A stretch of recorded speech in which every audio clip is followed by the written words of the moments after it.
हम यहाँ केमिस्ट्री के ऑर्गेनिक केमिस्ट्री के बारे में कुछ पढ़ रहे हैं और साथ में अब structural representation of organic compound देखते हैं कि एक ऑर्गेनिक कंपाउंड को कैसे रिप्रेजेंट कर सकते हैं। रिप्रेजेंटेशन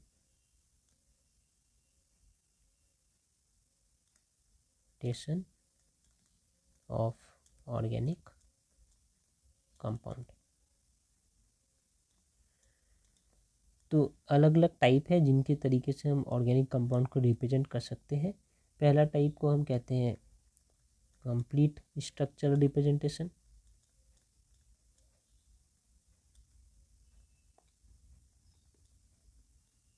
या फॉर्मूला कहते हैं, कंप्लीट स्ट्रक्चरल फॉर्मूला। फिर दूसरा है कॉन्डेंस्ड स्ट्रक्चरल फॉर्मूला।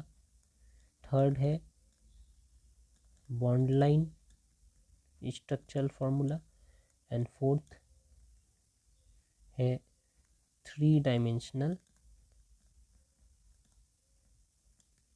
रिप्रेजेंटेशन। तो इस 4 तरीके से हम एक ऑर्गेनिक कंपाउंड को रिप्रेजेंट कर सकते हैं। सबसे पहले देखते हैं कंप्लीट स्ट्रक्चरल फॉर्मूला कैसा दिखता है। कंप्लीट स्ट्रक्चरल फॉर्मूला, इनमें हर चीज़ हम कंप्लीट दिखाएंगे। जैसे कि अगर मुझे मीथेन दिखाना है, मीथेन होता है कार्बन, एक कार्बन है और उनके संग 4 हाइड्रोजन बॉन्डेड है, बस। तो ऐसे दिखाएंगे, ये है मीथेन। अगर मुझे ईथेन दिखाना है तो ये हमने देखा था ना, 2 कार्बन एटम ऐसे बॉन्डेड रहेंगे और उनके साथ सारे हाइड्रोजन रहेंगे और ये सब सिग्मा बॉन्ड बना रहे हैं। यहाँ पर अगर मैं हाइब्रिडाइजेशन की बात करूँ या सिग्मा बॉन्ड की बात करूँ, आप खुद बताइए कि ये कार्बन जो है कैसा हाइब्रिडाइज्ड है। ये कार्बन 1 2 3 4 4 एटम से अटैच्ड है अलग अलग, तो ये sp3 हाइब्रिडाइज्ड है। ये कार्बन कैसे हाइब्रिडाइज्ड है, ये कार्बन भी 1 2 3 और एक इधर कार्बन, मतलब 4 चीज़ों से अटैच्ड है। ये भी sp3 हाइब्रिडाइज्ड कार्बन है और ये भी sp3 हाइब्रिडाइज्ड कार्बन है। बॉन्ड की बात करूँ तो क्योंकि सारे सिंगल बॉन्ड है, सारे ही सिग्मा बॉन्ड है। ओके, इसे हम क्या कहते हैं, इसे हम कहते हैं इथेन, इस कंपाउंड को। ओके, एक और कंपाउंड बनाते हैं जहाँ पर डबल बॉन्ड अटैच्ड हो, जैसे कि ये सारे ही कंप्लीट स्ट्रक्चर फॉर्मूला है। इसलिए ऐसे क्या है, हर एक एटम को दिखाते हैं अलग से, उनके बॉन्ड दिखाते हैं, इसे हम कंप्लीट स्ट्रक्चर फॉर्मूला कहते हैं। इनका नाम है इथीन। ओके, यहाँ पर अगर मैं बॉन्ड की बात करूँ तो ये एक सिंगल बॉन्ड है, ये सिग्मा बॉन्ड है, ये सिग्मा बॉन्ड है, ये सिग्मा बॉन्ड है, ये पाई बॉन्ड है, ये सिग्मा बॉन्ड है और ये सिग्मा बॉन्ड है। हाइब्रिडाइजेशन की बात करूँ तो हमारा ये कार्बन कौन सा हाइब्रिडाइज्ड है, देखिए कितने से अटैच्ड है ये कार्बन, एक यहाँ हाइड्रोजन, एक यहाँ 2 और एक ये कार्बन, तीन चीज़ों से अटैच्ड है, तो ये sp2। ये कार्बन कितने से अटैच्ड है, तो ये इधर कार्बन और इधर हाइड्रोजन, तो ये sp2। तो हमने ये भी देख लिया कि ये कैसे हाइब्रिडाइज्ड है। और कुछ स्ट्रक्चर फॉर्मूला देखते हैं, इथाइन का देखते हैं जहाँ ट्रिपल बॉन्ड है।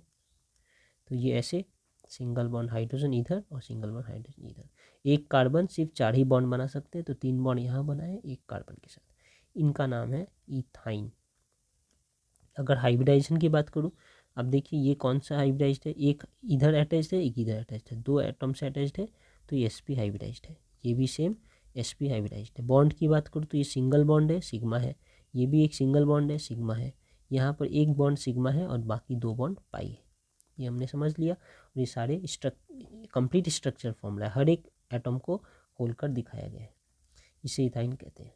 अब मिथनॉल बनाते हैं, C triple bond, sorry single bond H के साथ है, बॉन्ड O, बॉन्ड H, ये हमारा है मिथनॉल, मिथेनॉल। इनके नॉमेनक्लेचर करेंगे तो हम ये सीखेंगे कि क्यों इसे मिथनॉल कहते हैं और क्या है, ये सब है। लेकिन इनका कंप्लीट स्ट्रक्चर फॉर्मूला, मतलब मैंने पूरे खोलकर ऐसे H अलग अलग से हर एक एटम को दिखाया है, उनके बीच के बॉन्ड दिखाए हैं, तो ये कंप्लीट स्ट्रक्चर फॉर्मूला है। ओके, अब इनका ही अगर मैं कंडेंस्ड बनाऊं तो डिफरेंस समझ आएगा। कॉन्डेंस्ड स्ट्रक्चरल फॉर्मूला इनका ही बनाऊंगा। तो अब देखिए, इसे ये मीथेन को मैं क्या लिख सकता हूँ, एक कार्बन है और 4 हाइड्रोजन है, इसे मैं लिख सकता हूँ सीधा CH4। ये हो गया हमारा मीथेन, बस दैट्स इट। तो ये हो गया हमारा कंडेंस स्ट्रक्चर फार्मूला। अगर मैं इथेन को लिखूं तो इथेन को ऐसा लिख सकता हूँ, ये C है H3 और फिर ये भी CH3, तो ऐसा लिख दो अगर मैं CH3 दो बार। ये है अब हमारा इथेन, ये इनका कंडेंस्ड स्ट्रक्चर फार्मूला। ठीक है, यहाँ पर तो मैंने कार्बन तो 2 बार लिखा ही है, लेकिन हाइड्रोजन 3 कर दिया, H3, क्योंकि ये 3 हाइड्रोजन एक साथ है, फिर ये 3 हाइड्रोजन एक साथ है। ओके, अगर मैं इथीन को लिखूं तो यहाँ पर कैसे लिख सकता हूँ, C≡C, यहाँ H2 और यहाँ पर भी H2। ये देखिए, सिर्फ मैंने C के संग C का डबल बॉन्ड दिखाया, ये H2 एक साथ यहाँ लिख दिया हूँ और ये 2 H यहाँ एक साथ लिखते हैं, तो ये कंडेंस्ड फार्मूला हो गया। ये है हमारा इथीन। अब मैं इथाइन के लिए लिखूँ तो ऐसा ही होगा, C≡C, H इधर और H इधर। अब मैं बॉन्ड नहीं दिखा रहा H के साथ, इसे हम कहते हैं इथाइन। ठीक है, इनके केस में क्या लिखूँ, ये C के साथ 3 H अटैच्ड है और फिर OH भी है अलग से, तो इनको मैं लिख सकता हूँ ऐसे CH3OH। ये इन्हें कहूँगा मिथेनॉल, और ये कंडेंस्ड स्ट्रक्चरल फॉर्मूला है मिथेनॉल का। ओके, और एक एग्जांपल से देखना चाहूँ तो यहाँ पर अच्छा सा एक दूसरा एग्जांपल ले लेते हैं कि जैसे यहाँ दिया है कि हमारे पास एक कंपाउंड है जो इनका कंप्लीट स्ट्रक्चरल फॉर्मूला दिया है। ओके, कैसा दिखता है, ऐसा 1 2 3 4 5 6 7 8 और सब में हाइड्रोजन अटैच्ड है। टेट्रावैलेंट तो मुझे कंप्लीट करना ही है, तो ये दो, एक कार्बन ने 2 बॉन्ड बना लिया है, तो और 2 बॉन्ड बनाएंगे हाइड्रोजन के साथ, तो इसलिए मैं 2 बॉन्ड के लिए हाइड्रोजन ऐसे ऐसे निकाल रहा हूँ। ये 3 बनाएंगे क्योंकि लास्ट में इनको 3 बनाना है टेट्रावैलेंट कंप्लीट करने के लिए। तो ये हमारे गिवन कंपाउंड है। ये कंप्लीट स्ट्रक्चरल फॉर्मूला लिखा है हमने, इनका हमें कंडेंस्ड स्ट्रक्चरल फॉर्मूला लिखना है। कंडेंस्ड स्ट्रक्चरल फॉर्मूला कैसे लिखेंगे, अब देखिए, ये पहला पार्ट कितना है, CH3 है, इतना C1 और H3, तो CH3, फिर बीच में CH2, ये एक C और ये 2H मतलब CH2, फिर ये भी CH2, ये भी CH2, तो ऐसे लिख सकते थे ना, CH2 1 2 3 4 5 6, CH2 CH2 CH2 CH2 और लास्ट में फिर ये पार्ट कितना है, CH3। आप सोचेंगे कि ये कंडेंस्ड फॉर्मूला हो गया इनका, लेकिन नहीं, और भी कंडेंस कर सकते हैं, क्योंकि ये CH3 कंटिन्यूस रिपीटेशन में है, कितने बार, 6 टाइम्स। तो हम इसे ऐसा लिख सकते हैं, CH3 ब्रैकेट में CH2 फिर 6 और CH3। तो ये हुआ इनका कंप्लीट कंडेंस फार्मूला, ये इनका आंसर। ठीक है, क्योंकि यहाँ पर CH2 कंटिन्यूएशन में था एक साथ, तो हमने इसे ब्रैकेट में 6 लिख दिया। ये कंडेंस स्ट्रक्चर फार्मूला है इनका। ओके, और भी एक मेथड है जो हमने यहाँ पर पढ़ा था, उस मेथड का नाम है बॉन्ड लाइन स्ट्रक्चर फार्मूला, उसे भी देख लेते हैं कैसे करते हैं।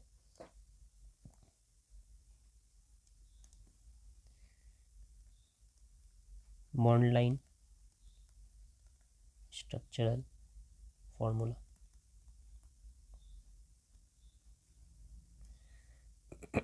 फॉर एग्जांपल ले रहा हूँ कि हमारे पास एक कार्बन है ऐसा, चेन CH2 CH CH2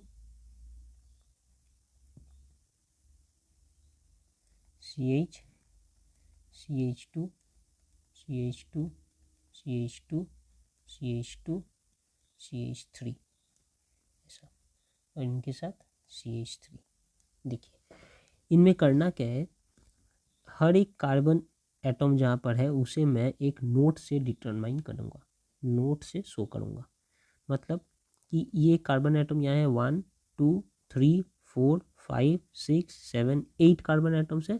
मैं इसे नोट से दिखाऊंगा, कैसे? ऐसे 1 2 3 4 5 6 7 8। अभी मैं यहाँ पर ऐसे डॉट डॉट किया हूँ सेंटर में, इधर सारे नोट्स में हाईलाइट करने के लिए। बाद में इनकी भी ज़रूरत नहीं है, सिर्फ मैं समझाने के लिए किया था। और 1 2 3 थर्ड नंबर कार्बन पे एक और कार्बन अटैच्ड है, तो 1 2 3 इस थर्ड नंबर कार्बन पे एक और लाइन टान कर यहाँ पे मैं एक नोट बना दिया, तो एक और कार्बन अटैच्ड है। अब ये पूरे चीज़ जो मैं यहाँ लिखा हूँ ना, दिस इज इक्विवेलेंट टू ये सिर्फ ये जो मैं यहाँ पर डॉट दिया हूँ ये समझाने के लिए दिया। एक्चुअली अगर मैं इसे लिखना चाहता मुझे ऐसा बनाना था, बस इतना।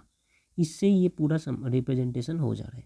कैसे हो रहा है आपको ये बात समझना है कि जहाँ पर भी एक बेंड है या एक एंड है, हाँ क्या मैं बोला, बेंड या एंड। जैसे कि ये एक एंड है और यहाँ पर एक बेंड है, तो ये सारे बेंड या एंड है, वहाँ पर कार्बन है। तो कहाँ कहाँ कार्बन हो सकते हैं, देखिए इनको देखिए, जहाँ जहाँ मैंने डॉट बनाया है वो सब जगह कार्बन हो सकते हैं। यहाँ पर भी मैंने डॉट नहीं बनाया, यही एक्चुअल रिप्रेजेंटेशन है।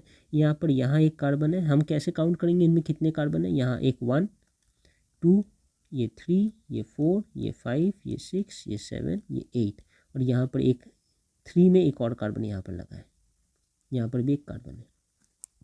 ठीक है, अब ये सारे कार्बन से ड्रॉ करने से तो नहीं होगा, कार्बन के साथ उनका टेट्रा वैलेंसी कंप्लीट करना है। तो अगर मैंने यहाँ पर एक कार्बन पकड़ा है तो ये कार्बन एक दूसरे कार्बन के संग सिंगल बॉन्ड से कनेक्टेड है। ठीक है, तो ये कार्बन सिंगल बॉन्ड से कनेक्टेड है, तो और कितने बॉन्ड बना सकता है ये? और 3 बॉन्ड बना सकता है, तो 3 हाइड्रोजन भी इनके पास होंगे ही। तो इसलिए ये 3 हाइड्रोजन है। अगर ये कार्बन की बात करूँ तो ये कार्बन इस कार्बन से दूसरे नंबर कार्बन से पहले नंबर कार्बन से अटैच्ड है एक बॉन्ड के साथ, और तीसरे नंबर कार्बन से अटैच्ड है एक बॉन्ड के साथ। दो बॉन्ड खर्च हो गए, तो और कितने बॉन्ड बना सकते हैं ये कार्बन? और 2 बॉन्ड बना सकते हैं, दोनों ही हाइड्रोजन से बनाएंगे, इसलिए इनमें देखिए और 2 बॉन्ड है। अगर मैं थर्ड नंबर कार्बन की बात करूँ तो यहाँ पर अब देखिए ये कार्बन ऑलरेडी यहाँ एक बॉन्ड, 2 बॉन्ड और 3 बॉन्ड 3 कार्बन के साथ बना चुका है, और एक बॉन्ड बनाने की जगह बची है, वो एक हाइड्रोजन के साथ बनाएंगे। इसलिए देखिए इस थर्ड कार्बन में सिर्फ एक हाइड्रोजन अटैच्ड है। फिर ये जो नोड यहाँ पर मैंने बनाया एक लाइन टानकर, यहाँ भी एक कार्बन है, ये कार्बन सिर्फ एक ही बॉन्ड बना रहा है दूसरे कार्बन के साथ, बाकी इनके पास और 3 बॉन्ड बनाने की जगह बची है, वो सारे हाइड्रोजन होंगे, इसलिए इनमें देखिए H3 है। तो इस टाइप से मैं इसे नोड बॉन्ड लाइन रिप्रेजेंटेशन से बना सकता हूँ। ओके, अगर पिछले वाले एग्जाम्पल को लूँ, यहाँ पर ये वाले एग्जाम्पल को, इसे मैं अगर बॉन्ड लाइन से बनाना चाहूँ तो यहाँ पर तो कोई भी ब्रांच नहीं है, सिर्फ 1 2 3 4 5 6 7 8 कार्बन है।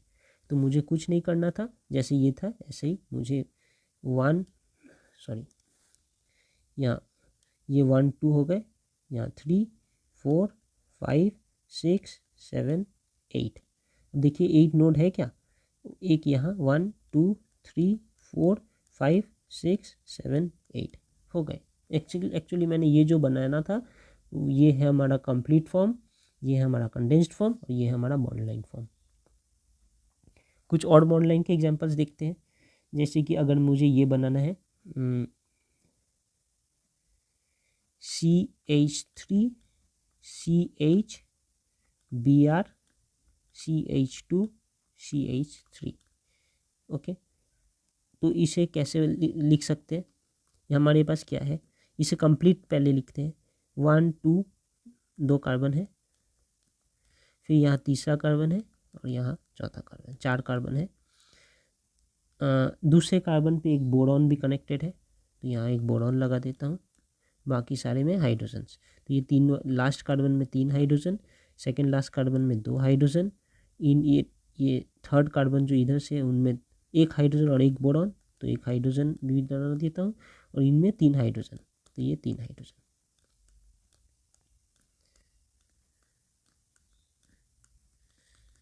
ठीक है, ये हमारा कंप्लीट स्ट्रक्चर है। इनसे अगर मुझे बॉन्ड लाइन बनाना है तो 1 2 3 4 कार्बन है, मैं क्या करूँगा इनके लिए, ये 1 2 ये 3 ये 4, ये 4 कार्बन रिप्रेजेंट हो चुका है। यहाँ एक है, ये 1 ये 2 ये 3 ये 4 कार्बन हो गए। सेकेंड नंबर कार्बन पे क्या है, यहाँ से अगर मैं देखूँ ये 1 ये 2 ये 3 ये 4, सेकेंड नंबर कार्बन पे एक बोरॉन है, तो मुझे इस सेकेंड नंबर कार्बन पे एक बोरॉन दिखाना पड़ेगा। ठीक है, उसके लिए मुझे क्या करना है, एक लाइन यहाँ से टानकर मैं इसे Br लिख देता हूँ। तो अब यह इससे जब मैं ये लाइन टानकर इसे छोड़ देता, ऐसे ही जैसे यहाँ पर एक लाइन टानकर मैंने छोड़ दिया था, है ना, तो ये छोटा एंड है, तो यहाँ इसका मतलब होगा कि यहाँ एक कार्बन है और वो कार्बन फिर से 3 हाइड्रोजन के संग अटैच रहेंगे। लेकिन मैंने अगर लाइन टानकर उन पे Br लिख दिया हूँ, मतलब कि ये ऐसे Br लिख दिया हूँ, मतलब कि यहाँ पर अब कोई कार्बन नहीं है, यहाँ पर बोरॉन ही अटैच्ड है। कार्बन कितने हैं, यहाँ 1 यहाँ 2 यहाँ 3 और यहाँ 4, वहाँ दूसरे नंबर कार्बन पे बोरॉन अटैच्ड है। ओके, तो ऐसे ही हम स्ट्रक्चरल बॉन्ड लाइन डायग्राम से कंडेंस्ड या कंप्लीट स्ट्रक्चर भी बना सकते हैं, कंप्लीट स्ट्रक्चर से बॉन्ड लाइन भी बना सकते हैं। तो ये सारे कन्वर्सन हमें एग्जाम में देखने को मिल सकता है। तो कुछ और एग्जांपल्स देखते हैं, सीधी सी बात है। अगर मैं ये बनाऊं CH2 single bond CH2 single bond CH2 single bond, यहाँ पर क्या दिख रहा है कि एक 3 कार्बन है, तीनों एक दूसरे से सिंगल बॉन्ड से कनेक्टेड है। तो ये कार्बन की बात करूँ तो ये कार्बन देखिए, एक इधर एक बॉन्ड बना रहे हैं, इधर एक बॉन्ड बना रहे हैं, 2 बॉन्ड तो बना रहे हैं। बाकी और कितने बॉन्ड बना सकते हैं, और 2 बॉन्ड बना सकते हैं, वो 2 बॉन्ड इन्होंने हाइड्रोजन के संग बनाया है। इस कार्बन का भी सेम है, 2 बॉन्ड बनाया है कार्बन के संग, 2 हाइड्रोजन के संग। इस कार्बन के 2 कार्बन 2 हाइड्रोजन, तो ये है। इसे अगर मैं single line bond line diagram से दिखाना चाहूँ, बॉन्ड लाइन फॉर्मूला से, तो हर एक नोड में एक कार्बन, तो इनका इक्विवेलेंट होगा ऐसा, बस दैट्स इट। कैसे समझूंगा, यहाँ पर एक नोड है, ये एक बेंड है, यहाँ पर एक कार्बन था, यहाँ पर एक कार्बन है, यहाँ पर एक कार्बन है, यहाँ पर एक कार्बन है। ठीक है, वो 2 कार्बन कैसे अटैच्ड है, मान लीजिए कार्बन नंबर 1 ये 2 ये 3, ये 1 ये 2 और ये 3, ये 2 ये 3। ठीक है, तो कार्बन नंबर 1 और 2 के बीच में एक लाइन मैंने बनाया, मतलब ये दोनों कार्बन एक बॉन्ड से अटैच्ड है। अब इनके पास, और ये 1 और 3 एक बॉन्ड से अटैच्ड है, अब इनके पास 2 बॉन्ड और बचता है, वहाँ पर हाइड्रोजन ही होंगे। तो मैं यहाँ पर कार्बन को सिर्फ रिप्रेजेंट करता हूँ बेंड से या एंड से, और हाइड्रोजन लिखता ही नहीं, वो बाय डिफ़ॉल्ट टेट्रावैलेंसी को नज़र रखते हुए जो बना जितना होना चाहिए उतना लिख देंगे। ओके, फिर अगर मैं इसका एग्जांपल लूँ, जिसे क्या, इसे इनका नाम है साइक्लोपेन प्रोपेन। ये नॉमेनक्लेचर हम फिर बाद में देखेंगे, तो एक साथ सीख लेंगे। अभी यहाँ देखते हैं CH2 है, फिर एक CH2 है, फिर एक CH2 है, CH2 है, CH2 है और एक C, ऐसे। तो यहाँ भी देखिए कैसे एक एक कार्बन 2 कार्बन के संग अटैच्ड है और 2 हाइड्रोजन बॉन्ड इनका है। इनको अगर मैं बॉन्ड लाइन डायग्राम से दिखाना चाहूँ, सेम बात है, ऐसे मैं कर दूंगा बस। ठीक है, हर एक नोड पे, यहाँ पे एक कार्बन है, यहाँ एक कार्बन है, यहाँ एक कार्बन है, यहाँ एक कार्बन है। अब ये कार्बन तो 2 बॉन्ड ऑलरेडी बना रहे हैं, तो 2 हाइड्रोजन के संग होंगे ही इनके, जो हम नहीं दिखा रहे लेकिन है। तो इनका बॉन्ड लाइन डायग्राम इतना ही है, बस ऐसा। मुझे कुछ नहीं करना, कोई नोड नहीं दिखाना है, बस ऐसा। ओके, अगर एक और देखता हूँ, अगर कुछ ऐसा हो जैसे ये सब कुछ सेम है, लेकिन एक हाइड्रोजन की जगह क्लोरीन लगा है, तो क्या होगा।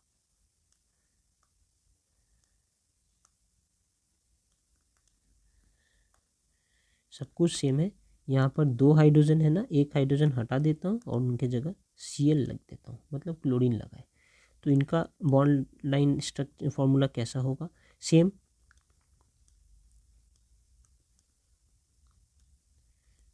लेकिन यहाँ पर अगर मैं कुछ नहीं लिखता, तो यहाँ पर 2 हाइड्रोजन लगे थे, लेकिन यहाँ पर अभी फ़िलहाल एक हाइड्रोजन और एक क्लोरीन लगा है। तो मैं हाइड्रोजन को तो नहीं दिखाऊंगा, लेकिन क्लोरीन को दिखाना पड़ेगा। तो मुझे क्लोरीन ऐसा दिखाना पड़ेगा यहाँ पर Cl।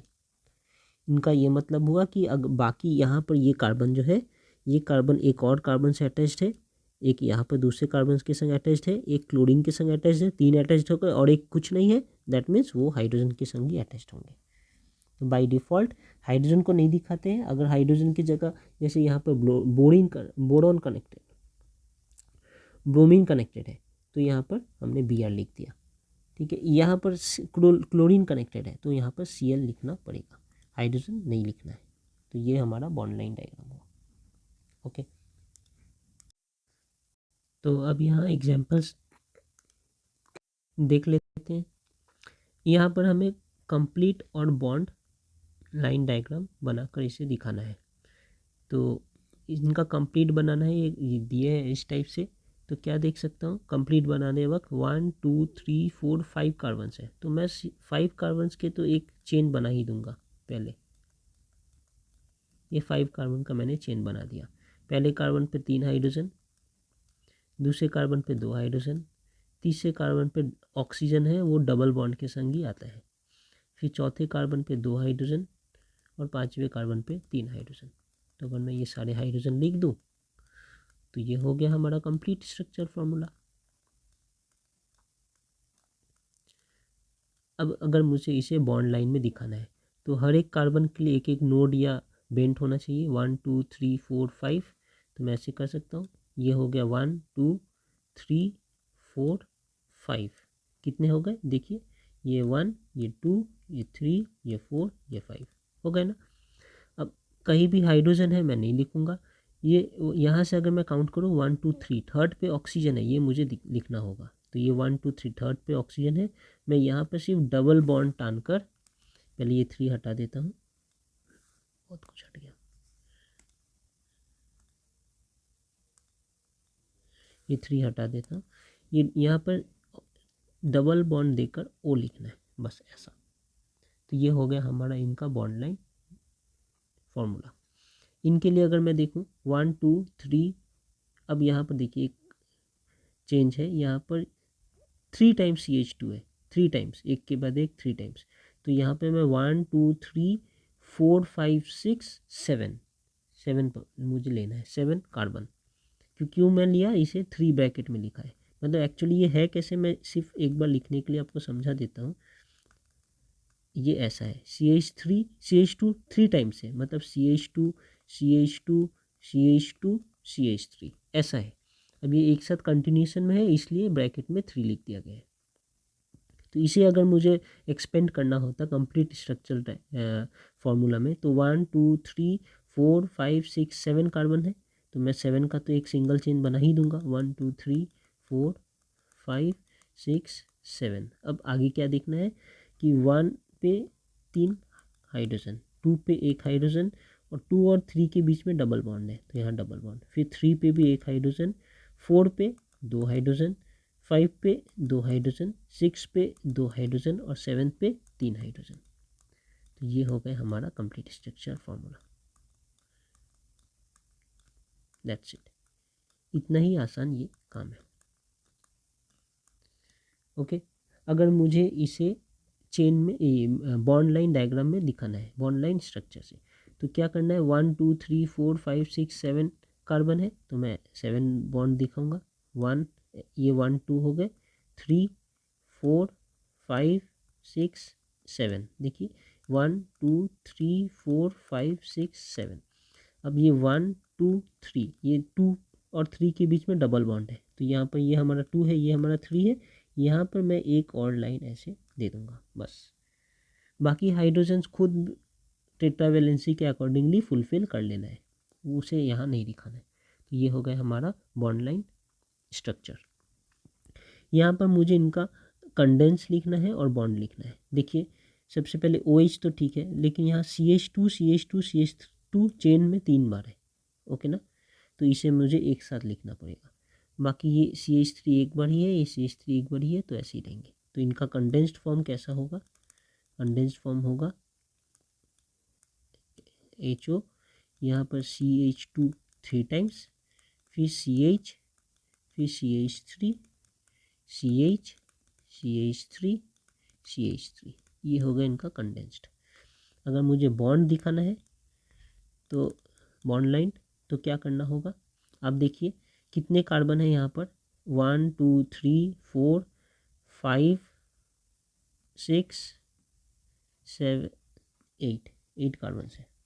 लेकिन समझने वाली बात है यहाँ पर, समझने वाली बात क्या है, वो पहले मैं स्ट्रक्चर ये बना देता हूँ, सिंगल लाइन बनाता हूँ ताकि वो समझने वाली बात समझ आएगी। 1 2 3 4 कार्बन बनाता हूँ पहले मैं, 1 2 3 4। अब ये 4 कार्बन के संग ये ब्रैकेट में CH3 है, तो ये कार्बन को अभी इग्नोर करते हैं, ये 5th कार्बन है और फिर ये 6th कार्बन है। मतलब मैंने कौन कौन सा कार्बन लिया, 1 2 3 4 5 एंड 6, ये 6 कार्बन लिया। 4 के साथ ये ब्रैकेट में था, 5 के साथ ये ब्रैकेट में था। तो क्या करना है मुझे, 4 मतलब ये 1 है, ये 2 है, ये 3 है, ये 4 है, ये 5 है, ये 6 है। तो 4 नंबर कार्बन के साथ मुझे एक CH3 अटैच करना है और 5th नंबर कार्बन के साथ एक CH3 अटैच करना है। अगर आप देखिए ऐसे मैं लाइन से गिनकर इसे लगा देता तो एक चेन बन जाते, लेकिन ये एक ब्रांच है इसलिए ब्रैकेट में लिखा है। अगर ये ब्रांच नहीं होता तो देखिए कहीं भी ब्रैकेट में नहीं लिखा रहता। अगर ये CH2 लिखकर 3 है, मतलब क्या है कि ये CH2 3 बार है, लेकिन यहाँ पर CH3 लिखकर सिर्फ ब्रैकेट में है, मतलब ये एक चेन है या ब्रांच है, सॉरी एक ब्रांच है। तो 4 पे एक ब्रांच है ये CH3 का, 5 पे एक ब्रांच है CH3 का, इसलिए यहाँ ब्रैकेट यूज किया गया है।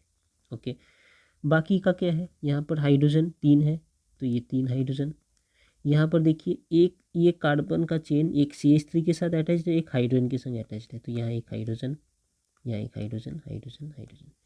ये चार 4th कार्बन क्या है, एक CH3 और एक हाइड्रोजन, तो एक CH3 हो चुका है, एक हाइड्रोजन। 3rd कार्बन क्या है, 2 हाइड्रोजन, तो यहाँ भी एक हाइड्रोजन, यहाँ भी एक हाइड्रोजन। ये क्या है, ये भी 2 हाइड्रोजन। और ये वाले लास्ट जो फर्स्ट कार्बन है, ये 2 हाइड्रोजन और एक OH से अटैच्ड है, तो यहाँ में एक हाइड्रोजन और एक OH। ये है इनका कंप्लीट स्ट्रक्चरल फार्मूला। यहाँ से अब मैं बॉन्ड लाइन बनाना चाहूँ तो क्या करना है मुझे, 1 2 3 4 5 6, कैसे बना सकता हूँ, 1 2 3 4 5 6, कितने हो गए, 1 2 3 4 5 6। पहले वाले कार्बन में क्या अटैच्ड है, OH, तो इस कार्बन से मुझे OH अटैच करना है। मैं ऐसे एक लाइन टानकर यहाँ OH लिख देता हूँ। इसका मतलब क्या है कि यहाँ पर एक कार्बन है, ठीक है, यहाँ पर कार्बन नहीं है, यहाँ पर कार्बन है और इस कार्बन के साथ ये OH अटैच्ड है। तो मेरे कार्बन कितने हैं टोटल, 1 2 3 4 5 6 कार्बन ही है, यहाँ पर OH अटैच्ड है, ठीक है ना। तो इसे ऐसे लिखते हैं, 1 2 3 4 5 6, इनके साथ मैं एक OH लगा दूंगा पूरा, ठीक है, ये OH। ओके, और क्या करना है, ये तो 1 हो गया, 2 3 4 पे एक CH3 भी है, तो ये 1 था, ये 2, ये 3, ये 4 पे एक CH3 है, तो एक लाइन टान दिया मैंने। ये जब ऐसे ही छोड़ दिया मतलब यहाँ पर भी एक एंड है, इस एंड पे कार्बन है और उस कार्बन पे फिर 3 हाइड्रोजन अटैच्ड होंगे। फिर 5 पे भी एक CH3 है, तो यहाँ पर भी मैं एक लाइन टान देता हूँ। इसका ये मतलब हुआ कि ये एंड पे एक कार्बन यहाँ पे ऑलरेडी है, यहाँ पे एक कार्बन है, ठीक है। उस कार्बन के संग एक कार्बन अटैच्ड है, तो बाकी 3 हाइड्रोजन ही होंगे, 3 हाइड्रोजन ही होंगे। इस कार्बन को अगर मैं देखूँ तो इनके संग यहाँ एक अटैच्ड है, यहाँ एक अटैच्ड है, यहाँ एक CH3 है, तो एक रह गया, वो हाइड्रोजन ही होगा, वही हाइड्रोजन, ये वाला हाइड्रोजन है। समझ रहे हैं ना। तो मुझे ये सब दिखाने की ज़रूरत नहीं है, यहाँ पे ये भी नहीं और ये सब कुछ नहीं, सिर्फ मैं ऐसे एक लाइन दे देता हूँ। तो ये हो गया इनका कंप्लीट ये बॉन्ड लाइन स्ट्रक्चर। आगे देखता हूँ, इनके लिए भी मुझे कंडेंस्ड और बॉन्ड लाइन बनाना है।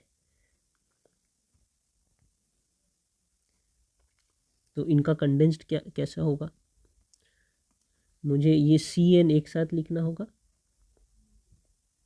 और यहाँ पर भी एक CN है और बीच में एक कार्बन है, इस कार्बन के साथ एक H अटैच्ड है, एक OH अटैच्ड है, ठीक है, और CN 2 CN अटैच्ड है, ये पूरा एक CN है एक साथ। ये एक पूरा CN है एक साथ, ये दो चीज़ इस कार्बन मेन कार्बन के संग अटैच्ड है, और इस मेन कार्बन के संग चार चीज़ अटैच्ड है, एक ये CN, एक ये CN, एक हाइड्रोजन, एक OH। तो इसे कैसे लिखेंगे, इनका कंडेंस्ड होगा कि हमारा एक मेन कार्बन है, उनके साथ एक H अटैच्ड है, दो CN अटैच्ड है और एक OH अटैच्ड है। OH ऐसे लिख देते हैं। तो ये हो गया इनका कंडेंस्ड स्ट्रक्चर। क्या किया मैंने, एक कार्बन है, इनके साथ एक कार्बन के साथ तो चार चीज़ अटैच्ड होते हैं ना, तो ये एक हाइड्रोजन अटैच्ड है, दो CN अटैच्ड है और एक OH अटैच्ड है। देखिए इस कार्बन के संग एक CN, दो CN, एक हाइड्रोजन और एक OH, ये चार चीज़ अटैच्ड है। अब मुझे अगर इनका बॉन्ड लाइन बनाना है, क्या करूँगा, एक कार्बन है, उनके संग चार चीज़ अटैच्ड है, लेकिन मैं यहाँ पे ऐसे एक एक एक ये लिखूँगा, यहाँ पर लिख दूंगा CN, यहाँ पे भी लिख दूंगा CN, यहाँ लिख दूंगा OH, और हाइड्रोजन को नहीं दिखाना इसलिए छोड़ दिया। तो हमारा यहाँ पर कितने कार्बन मैं दिखा रहा हूँ, इस नोट पे एक ही कार्बन है यहाँ पर। यहाँ तो मैं C लिख ही दिया हूँ, CN, ये फंक्शनल ग्रुप है CN, इसलिए एक साथ लिखते हैं। फंक्शनल ग्रुप क्या होता है बाद में फिर पढ़ेंगे। तो यहाँ एक CN है, यहाँ एक CN है, यहाँ एक OH है, ये तीनों ही फंक्शनल ग्रुप है। एक कार्बन के साथ ये तीन चीज़ अटैच्ड है और साथ में एक हाइड्रोजन है। हाइड्रोजन को नहीं दिखाते, नहीं तो अगर कुछ और होता, इस हाइड्रोजन की जगह फिर से एक OH होता तो यहाँ और एक OH दिखा देते, लेकिन वो हाइड्रोजन है, उनको नहीं दिखाना है, तो इसलिए इसे हटा देते हैं। ये हो गया इनका बॉन्ड लाइन स्ट्रक्चर। अब इनमें मुझे कंप्लीट स्ट्रक्चर इनका बताना है। कंप्लीट स्ट्रक्चर कुछ नहीं, जितने भी नोट्स है ये सारे ही कार्बन है। मतलब यहाँ एक कार्बन है, यहाँ एक कार्बन है, यहाँ एक कार्बन है, कार्बन है, कार्बन है, कार्बन है, यहाँ भी एक कार्बन है और यहाँ भी एक कार्बन है, यहाँ भी एक कार्बन है। अगर यहाँ कुछ नहीं लिखा, यहाँ OH लिखा रहता तो यहाँ कार्बन नहीं OH है, इस कार्बन के संग OH अटैच्ड है, लेकिन कुछ नहीं लिखा है तो यहाँ भी एक कार्बन, यहाँ भी एक कार्बन। बाकी जितने भी टेट्रावैलेंट कंप्लीट होने के लिए बच गए वो सारे हाइड्रोजन होंगे। तो बना कर देखते हैं। एक carbon, carbon, carbon, carbon, carbon,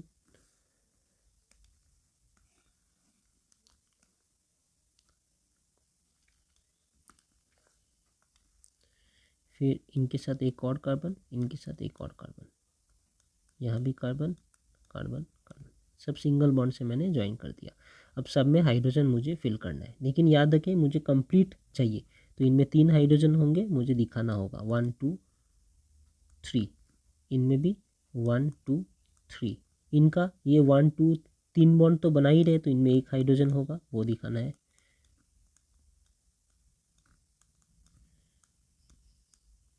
इनमें ये तीन बॉन्ड कंप्लीट कर ही रहे हैं, तो एक हाइड्रोजन अटैच्ड होगा, वो दिखाना है।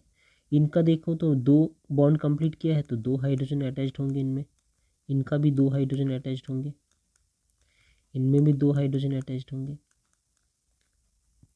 इनमें भी दो, और ये भी दो बॉन्ड बना रहे हैं तो दो और बनाने के लिए हाइड्रोजन। सारे कार्बन चार बॉन्ड बनाने चाहिए। ये हो गया हमारा इनका कंप्लीट स्ट्रक्चर फॉर्मूला। इनका बनाना है तो क्या, हर एक नोड या बेंड पे क्या है, कार्बन है, तो ये 1 2 3 4 5 6 7 8, 1 2 3 4 5 6 7 8। अब मुझे इसे हाइड्रोजन से भरना है बस, 1 2 3 1 2 1 2 1 2 1 2 1 2 1 2 1 2 3, सारी जगह हाइड्रोजन लिख देंगे। ये इनका कंप्लीट स्ट्रक्चरल फॉर्मूला है। ओके, इतना तो समझ आ रहा है।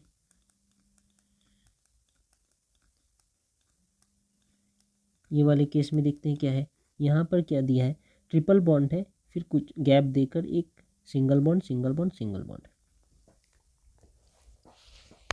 तो इससे हम क्या समझेंगे, इस ट्रिपल बॉन्ड के इस साइड एक कार्बन है, इस साइड एक कार्बन है, फिर यहाँ एक नोड में कार्बन है, यहाँ कार्बन है, यहाँ कार्बन है। देखिए क्या समझते हैं, यहाँ एक कार्बन है, यहाँ एक कार्बन है, यहाँ पे एक कार्बन है, यहाँ पर एक कार्बन है और यहाँ पर एक कार्बन है, और बाकी OH है, और ये इनके साथ OH है, और बाकी जहाँ जहाँ हाइड्रोजन है वहाँ दिखाया नहीं गया। टेट्रावैलेंसी कंप्लीट करने के लिए हाइड्रोजन हमें लगा देना है। तो देखिए एक कार्बन के संग, इस कार्बन के संग ट्रिपल बॉन्ड दूसरा कार्बन, ट्रिपल बॉन्ड दूसरा कार्बन, फिर सिंगल बॉन्ड ये कार्बन, फिर सिंगल बॉन्ड ये वाला कार्बन, इस कार्बन के संग एक OH अटैच्ड है, और फिर सिंगल बॉन्ड ये वाला कार्बन। दिखा दिया मैंने। इनका टेट्रावैलेंट कंप्लीट करने के लिए एक हाइड्रोजन चाहिए। इनके कंप्लीट करने के लिए ऑलरेडी कंप्लीट है, यहाँ 3 यहाँ 1। इनके कंप्लीट करने के लिए यहाँ एक 2 है, तो मुझे यहाँ एक और चाहिए। इनके लिए ये 1 2 3 बॉन्ड है, तो एक हाइड्रोजन और चाहिए, और इनके लिए 3 हाइड्रोजन चाहिए। तो मैंने यहाँ पे दिखा दिया।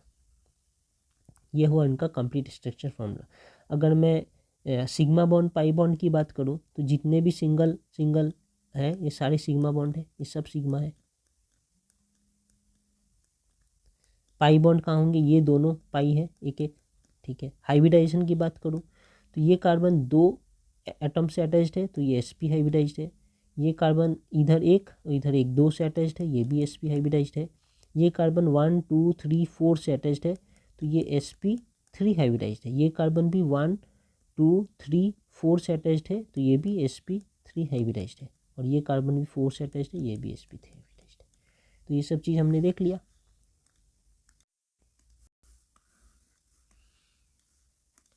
इसे देखते हैं, यहाँ पर क्या है, ये एक कार्बन है, यहाँ यहाँ एक कार्बन है, यहाँ यहाँ यहाँ और यहाँ, ये हर जगह कार्बन है। तो मुझे कुछ नहीं करना, बस ऐसे कार्बन बनाने हैं। अब देखना है कि कौन सा कार्बन में कितने बॉन्ड बचे हैं। इस कार्बन में सिर्फ एक ही है, तो 3 बॉन्ड और बचे हैं। इनके भी एक है, तो 3 बॉन्ड और बचे हैं। इनके 1 2 3 है, तो एक हाइड्रोजन इधर इनके 3 है, तो एक हाइड्रोजन इधर। इनके एक ही बॉन्ड है, तो 3 बॉन्ड इधर होंगे, 3 बॉन्ड इधर होंगे। तो ये हो गया इनका कंप्लीट फॉर्म।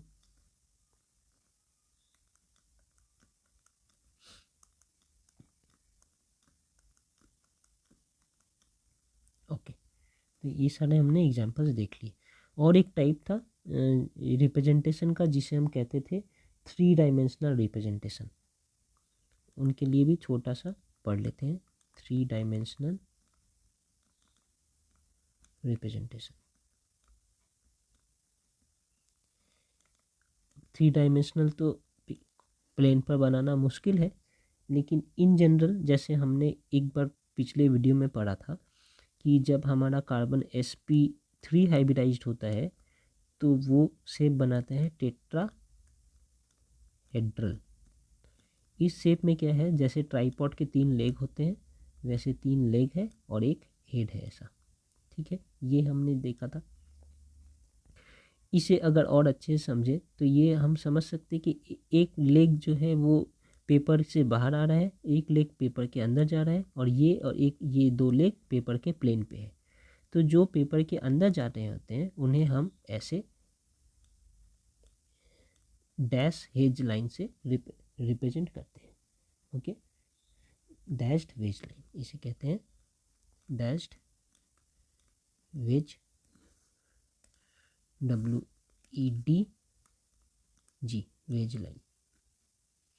और जो पेपर से बाहर आ रहे होते हैं उन्हें ऐसे सॉलिड वेज लाइन से रिप्रेजेंट करते हैं, सॉलिड वेज। और जो प्लेन ऑफ द पेपर में उसे सिर्फ सिंगल लाइन से। तो अगर हम टेट्राहेड्रल कार्बन की बात करें तो इनका एग्जाम्पल होता है मीथेन।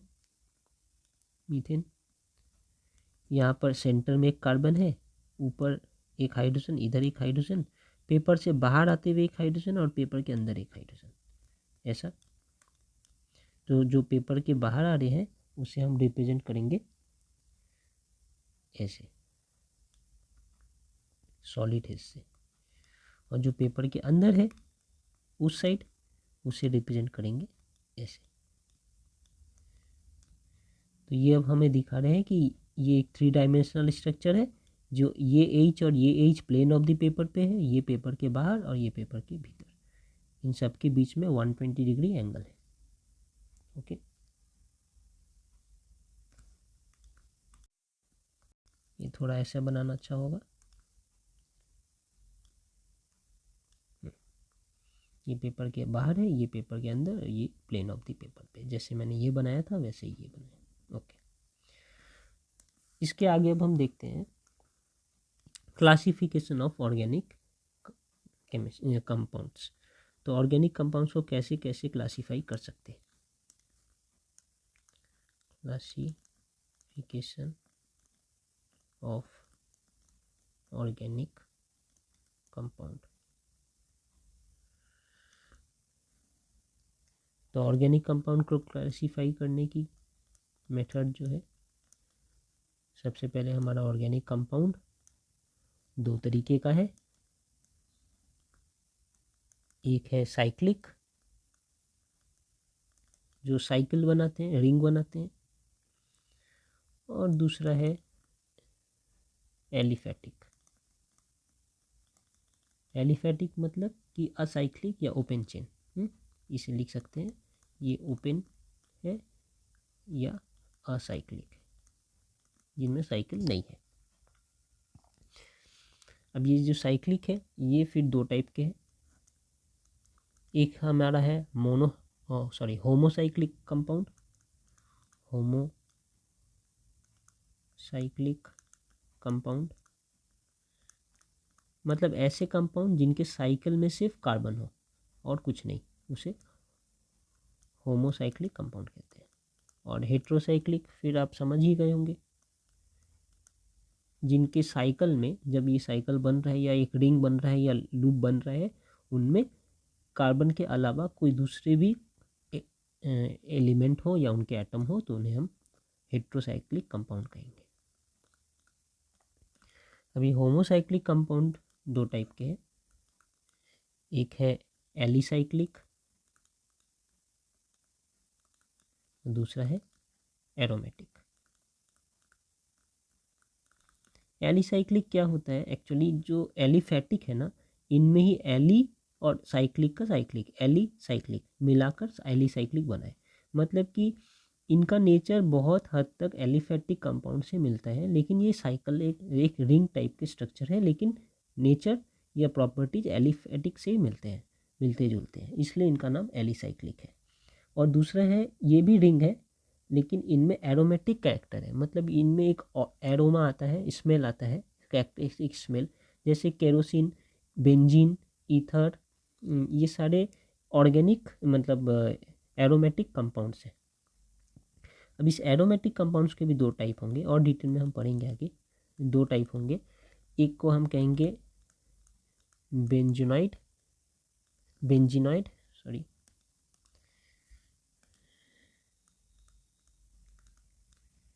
और दूसरा है हमारा नॉन बेंजीनॉइड।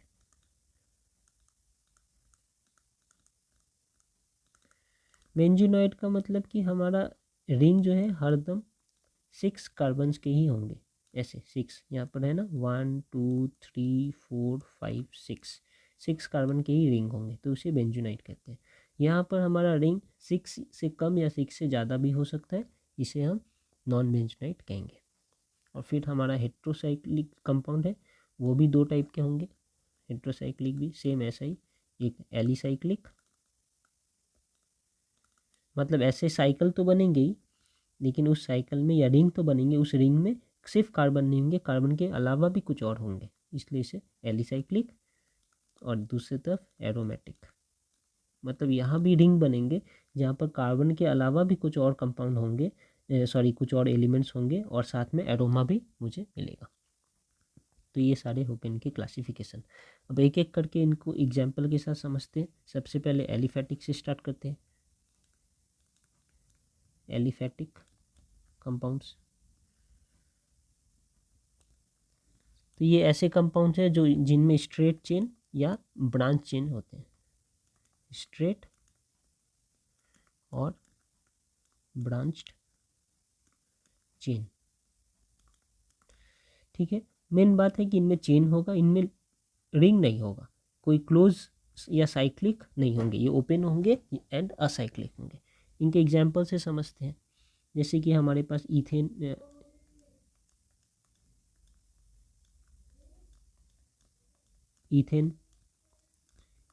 ये है हमारा ईथेन। ये देख सकते हैं दो कार्बन का एक चेन है। आगे नाम लेता हूँ आइसोब्यूटेन का, यहाँ पे लिखता हूँ CH3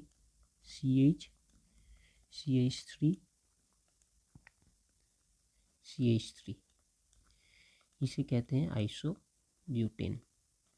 अब ये आइसोब्यूटेन क्यों कहते हैं, ये हम थोड़ी देर में ही डिस्कस करेंगे, तब बताएंगे कि ये आइसो भी क्यों है और इसे ब्यूटेन भी क्यों कहते हैं।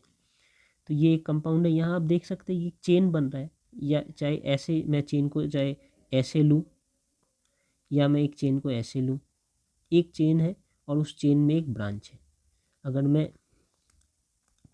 अगर मैं इसे चेन लेता हूँ तो इस चेन का ये ब्रांच है, ठीक है। अगर मैं इसे चेन लेता हूँ तो इस चेन का ये ब्रांच है। तो यहाँ पर स्ट्रेट चेन और ब्रांच है, लेकिन कोई रिंग नहीं है, इसलिए ये एलिफेटिक कंपाउंड है। और एक एग्जांपल ले सकते हैं एल्डिहाइड का, CH3C single bond H double bond O। ये एक एल्डिहाइड है जिसे हम एसिटल्डिहाइड कहते हैं, एसिटल्डिहाइड कॉमन नेम है इनका।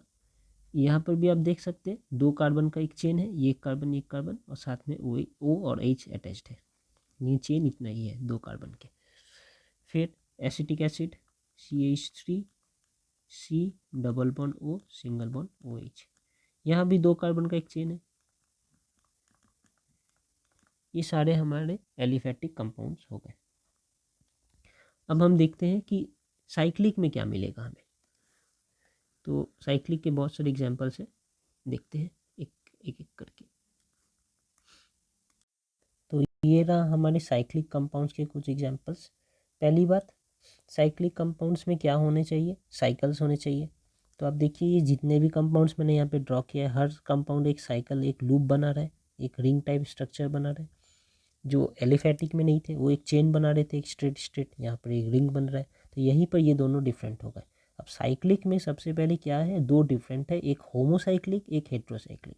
होमोसाइक्लिक में जैसे मैंने कहा जो भी रिंग बनेंगे उनमें सिर्फ कार्बन होंगे और कुछ भी नहीं होंगे, तो वो होंगे होमोसाइक्लिक।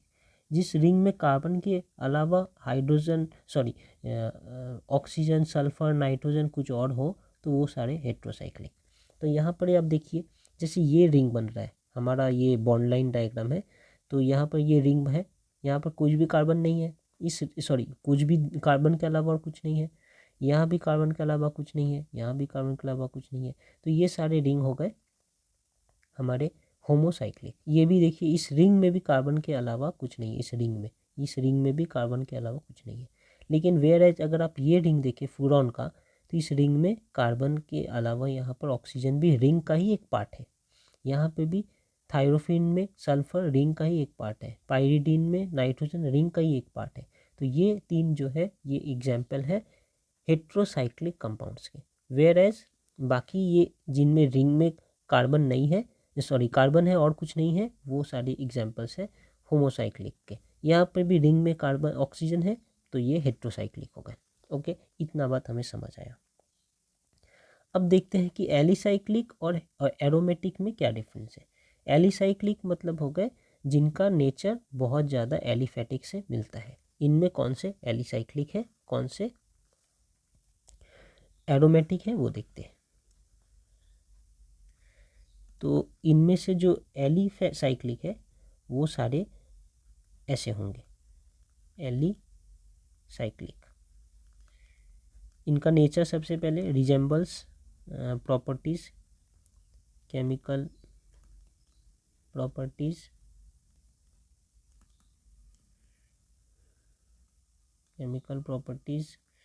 रिजेंबल्स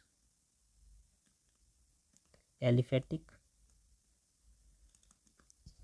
और एग्जाम्पल कैसे, ये जैसे साइक्लोप्रोपेन, नॉर्मल हमारा प्रोपेन होता है, उनका एक साइकिल है साइक्लोप्रोपेन। ये हो गए हमारे साइक्लोहेक्सेन, ये साइक्लोहेक्सीन। ये सारे एग्जाम्पल्स हैं हमारे एलिसाइक्लिक के। इनमें कोई एरोमा नहीं आता है।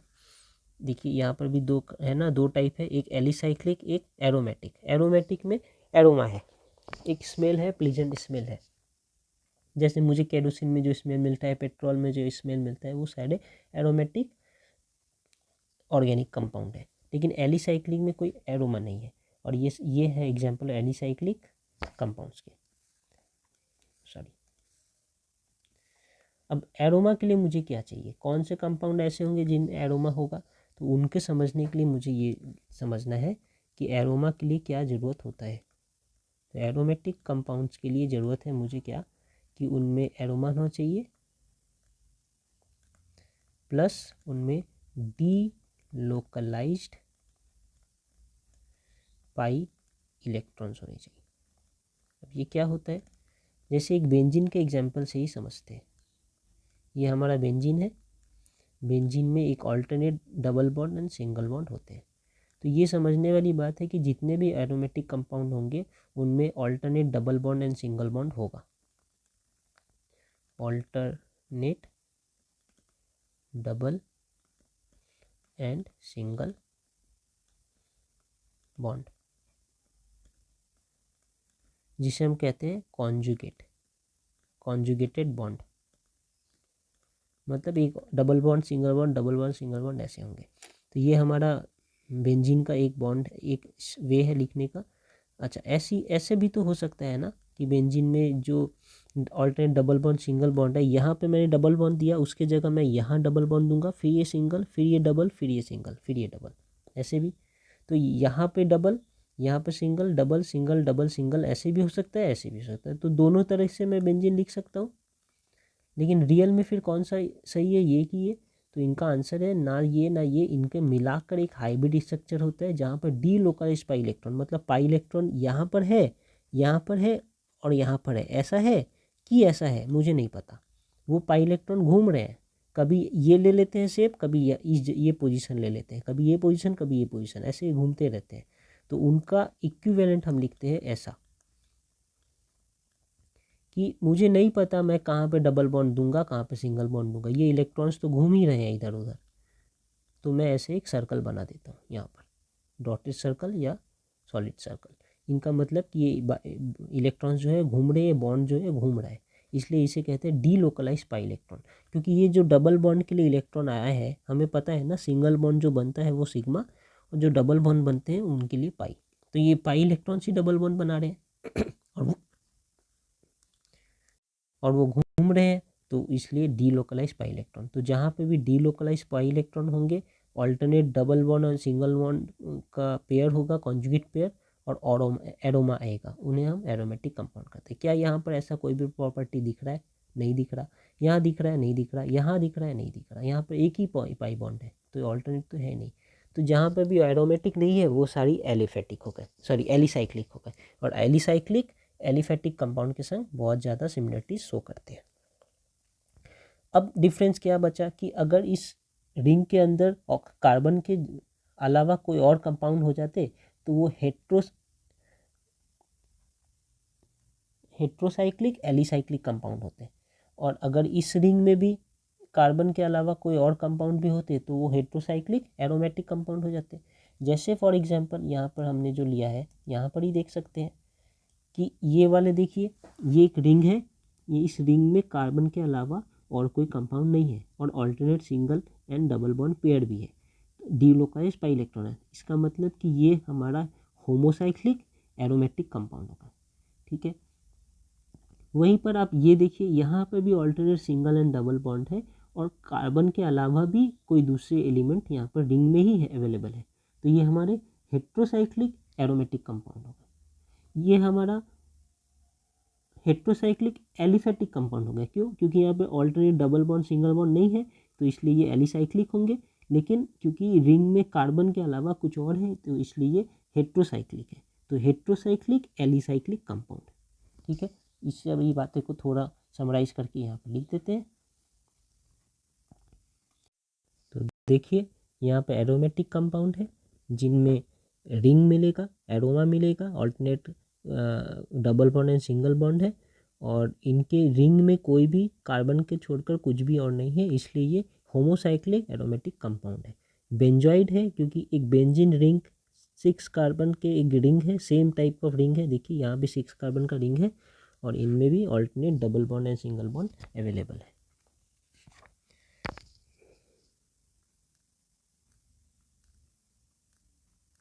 तो इसे हम नेप्थलीन कहते हैं, इन्हें एनिलीन, ये बेंजीन।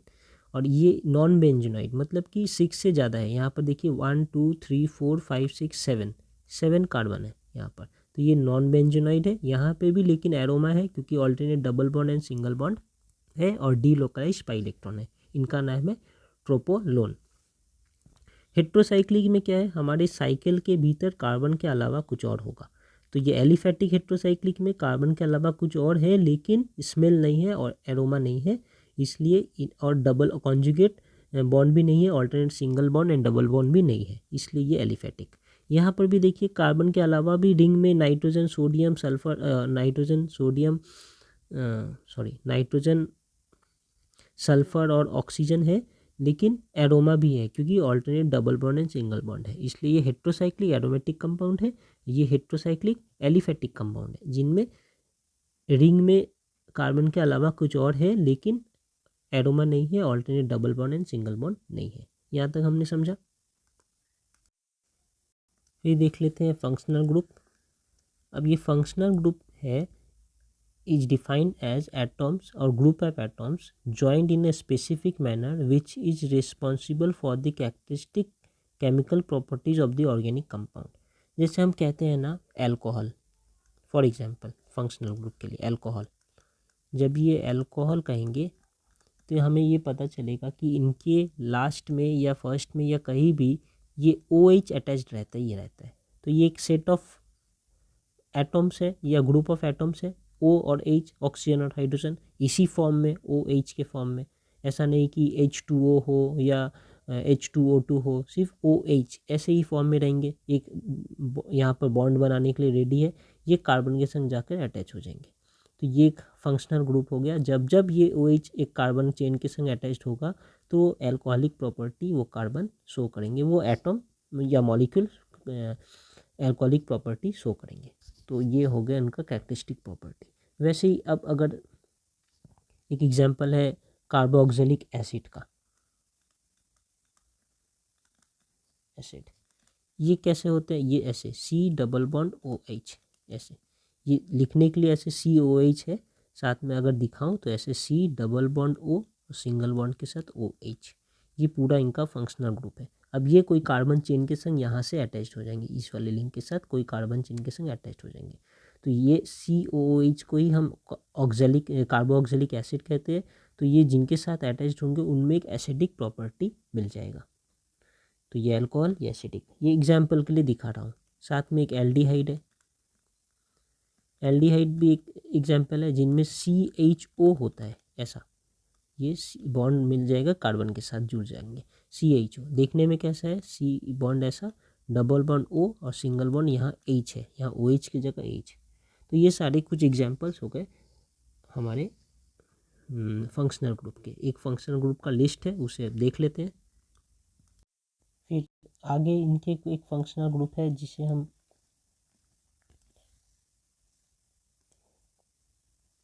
कहते हैं हैलाइड। वो हैलाइड में क्या होगा, हमारे पास X लिखते हैं, where X is equals to chlorine, fluorine, bromine and iodine, ये सारे हैलाइड्स में आते हैं। तो वो ऐसे X बनकर X मतलब डैश Cl, ये Cl क्लोरीन कार्बन के संग अटैच हो जाएंगे, ये आयोडीन कार्बन के संग अटैच हो जाएंगे। तो ये हो गए हमारे हैलाइड्स, ये भी एक फंक्शनल ग्रुप है। इसके अलावा और फंक्शनल ग्रुप क्या हो सकते हैं, अल्कोहल हमने डिस्कस किया। कीटोन्स, कीटोन्स कैसे दिखते हैं, ऐसे यहाँ पर ये है कीटोन्स। जैसे यहाँ पर हमने किया ना, ये कार्बन डबल बॉन्ड ऑक्सीजन के साथ है, उनका एक लेग यहाँ और एक लेग यहाँ खाली है। अब इन दोनों में कुछ ना कुछ अटैच रहेंगे, कार्बन के कोई चेन यहाँ और यहाँ अटैच होंगे, तो इसे हम कीटोन कहते हैं। ये भी एक फंक्शनल ग्रुप है। फिर इनके बाद फंक्शनल ग्रुप हमारे पास है नाइट्राइल। नाइट्राइल्स में क्या है, ये है, यहाँ से ये एक चेन के संग अटैच रहेंगे नाइट्राइल में, ये एक फंक्शनल ग्रुप है। ईथर्स, ईथर्स भी एक फंक्शनल ग्रुप है जहाँ पर एक एल्काइल है और फिर ये ऑक्सीजन और ये एक एल्काइल। आप कहेंगे एल्काइल क्या होता है, थोड़ी देर में ही डिस्कस करेंगे एल्काइल क्या है। लेकिन यहाँ पे भी एक कार्बन चेन है, फिलहाल के लिए आप समझ लीजिए यहाँ भी एक कार्बन चेन है, दोनों एक हो सकते हैं अलग हो सकते हैं, इसलिए R' दे दिया, लेकिन दो कार्बन चेन ऑक्सीजन के संग जुड़े हुए हैं तो इसे हम कहते हैं ईथर। फिर ईस्टर, ईस्टर में क्या होंगे, ऐसा COOR। जैसे यहाँ पर COOH थे, यहाँ पर COR। इनका शेप कैसा होगा देखने में, ये C तो अटैच होने के लिए रुका है, डबल बॉन्ड एक साथ O और एक साथ OR है। अब ये R यहाँ पर, जैसे ये एक कार्बन के संग दूसरा O और एक कार्बन का चेन, वैसे यहाँ पे एक कार्बन है, ये एक O और यहाँ पे एक कार्बन का चेन।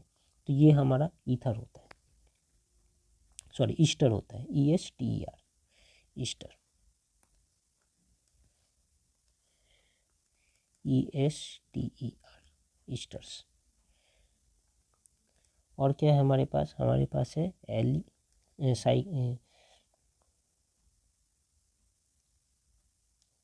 Acyl halide.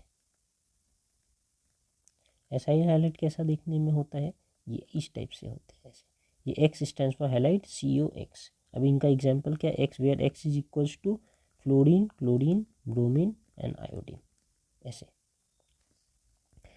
कैसे होंगे, सेम, ये कार्बन है, डबल बॉन्ड O और सिंगल बॉन्ड यहाँ पर X हमारा लगा है, ये पूरे किसी एक कार्बन चेन के संग जुड़ जाएंगे यहाँ से, तो इसे हम कहते हैं एसाइल हैलाइड।